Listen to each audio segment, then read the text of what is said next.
చంద్రుని యొక్క 6 రహస్యాలు ఇంకా వీడనే లేదు. ఆ సైంటిస్టులు కూడా అంత చెక్కడం లేదు. అది ఎందుకంటే చంద్రయాన్ 3లో భాగమైన విక్రమ్ ల్యాండర్ చంద్రుడి దక్షిణ ధ్రువంపై విజయవంతంగా దిగడం, అందులో నుంచి ప్రజ్ఞాన్ రోవర్ బయటకు రావడంతో ఇంకా చంద్రుడి రహస్యాలు వీడతనే అంచనాలున్నాయి.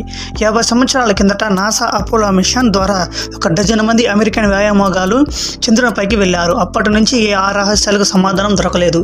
అయితే ఈ వీడియోలో దాని గురించి కొద్దిగా తెలుసుకుందాం, అవి ఏమిటనేసి. అంతకుముందు అయితే మీరు మన ఛానల్ అయితే ఫస్ట్ టైం చూస్తుంటే తప్పకుండా మన ఛానల్ అయితే సబ్స్క్రైబ్ చేసి పక్కన ఉన్న బెల్ ఐకాన్ ఆన్లో పెట్టుకోండి.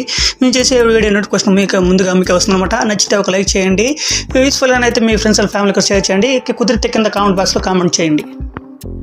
చంద్రయాన్ 3లో భాగంగా విక్రమ్ ల్యాండర్ చందమామ దక్షిణ ధ్రువంపై దిగడంతో అలా దింపిన మొదటి దేశంగా భారతదేశం చరిత్ర సృష్టించింది. అయితే చందమామపై చివరిసారిగా 1972లో వ్యాయామగాలు దిగారు. అప్పటి నుంచి ఈ 6 రహస్యాలు అలాగే ఉండిపోయాయి. ఇప్పుడు మళ్ళీ ఆ చందమామపైకి మనుషులను పంపేందుకు నాసా ప్రయత్నిస్తుంది. ఈలోగా దక్షిణ ధ్రువంపై విక్రమ్ ల్యాండర్ దిగడం వల్ల ఈ 6 రహస్యాల సమాధానం దొరుకుతుందని అంచనా ఉంది.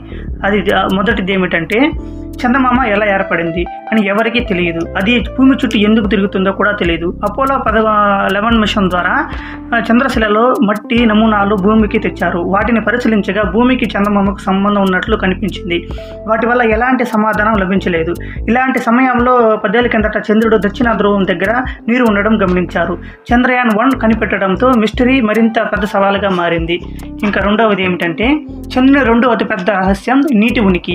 2008లో భారతదేశానికి చెందిన చంద్రయాన్ 1 దక్షిణ ధ్రువం దగ్గర పెద్ద పరిమాణంలో మంచు రూపంలో నీరు ఉన్నట్లు స్పష్టంగా సూచనలకు అందించింది. ఇది భవిష్యత్తులో చాలా కాలం పాటు మానవులు చంద్రునిపైకి పంపే అవకాశాలు బలపరిచింది. కానీ అక్కడికి నీరు ఎలా వచ్చిందో, అది ఎలా ఉద్భవించిందో ఎవరికీ తెలియదు. దీనిపై అనేక సిద్ధాంతాలు ఉన్నాయి, కానీ అవి రుజువు కాలేదు. త్వరలో దీనికి సమాధానం దొరుకుతున్న అవకాశం ఉంది. ఇక మూడవది, భూమి అంతర్గత భూగోళిక నిర్మాణాల క్రియాశీలత కారణంగా భూ ప్రకంపనాలు వస్తాయి. చంద్రుడిపై భూకంపాలు ఎందుకు వస్తాయనేది మిస్టరీగా ఉండిపోయింది. అపోలో శకంలో చంద్రుడిపై అమర్చిన ఒక సిస్మోమీటర్ల కారణంగా 1969 నుంచి 1970 వరకు వాటిని కొలిచాయి. వాటి ప్రకారంగా చందమామ భూగోళికంగా చురుగ్గా ఉంది. ఆ ప్రకంపనాలు చందమామపైకి ఎందుకు వస్తాయనేది ఇంకా మిస్టరీగా మిగిలిపోయింది. ఇక నాలుగవది, చంద్రునికి సంబంధించి ఒక పెద్ద గందరగోళం కూడా ఉంది. అది మన చంద్రయాన్ 3కి చెందిన Vikram lander Pragyan rover land అయిన దక్షిణ ధ్రువానికి సంబంధించినది. ఈ ధ్రువంపై అతిపెద్ద ఇంపాక్ట్ బిలం ఉంది. ఇది భారీ లోడ్ దాగి ఉంది. అక్కడ ఏముందో శాస్త్రవేత్తలు కనీస అవగాహన కూడా లేదు. కానీ ఇది ఒక ఖచ్చితంగా చాలా పెద్దది. ఇది చంద్రుడు ప్రయోగించే గురుత్వాకర్షణ శక్తి కూడా ప్రభావితం చేస్తుంది. ఐటికెన్ చేసిన అనే ప్రదేశం ఇలాంటి అనేక ప్రశ్నలకు సృష్టిస్తుంది. వాటికి సమాధానం ఇంకా లేదు. ఇక ఐదవది, చంద్రుడు ఒక సహజ ఉపగ్రహం. ఇది భూమికి ఒకవైపు మాత్రమే కనిపించే విధంగా ఉంది. భూమికి కనెక్ట్ అయి ఉంది. అంటే ఇది భూమి చుట్టూ తిరిగే సమయం, దాని భ్రమణ సమయం ఒకే విధంగా ఉంది. తద్వారా ఎప్పుడు దానిలో ఒకవైపు భాగం మాత్రమే భూమి వైపు ఉంటుంది.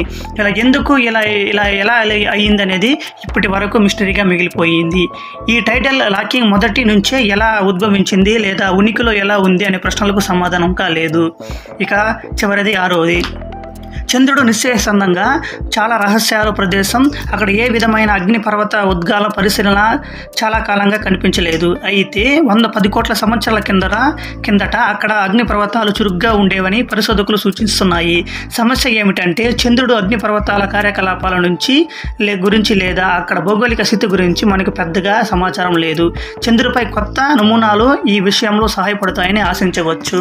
ఈ వీడియో ఎలా అనిపించిందో ఖచ్చితంగా కామెంట్ బాక్స్లో ఖచ్చితంగా కామెంట్ చేయండి. నచ్చితే ఒక లైక్ చేయండి. మీ యూస్ఫుల్ అయితే మీ ఫ్రెండ్స్ అండ్ ఫ్యామిలీ కూడా షేర్ చేయండి. Thank you.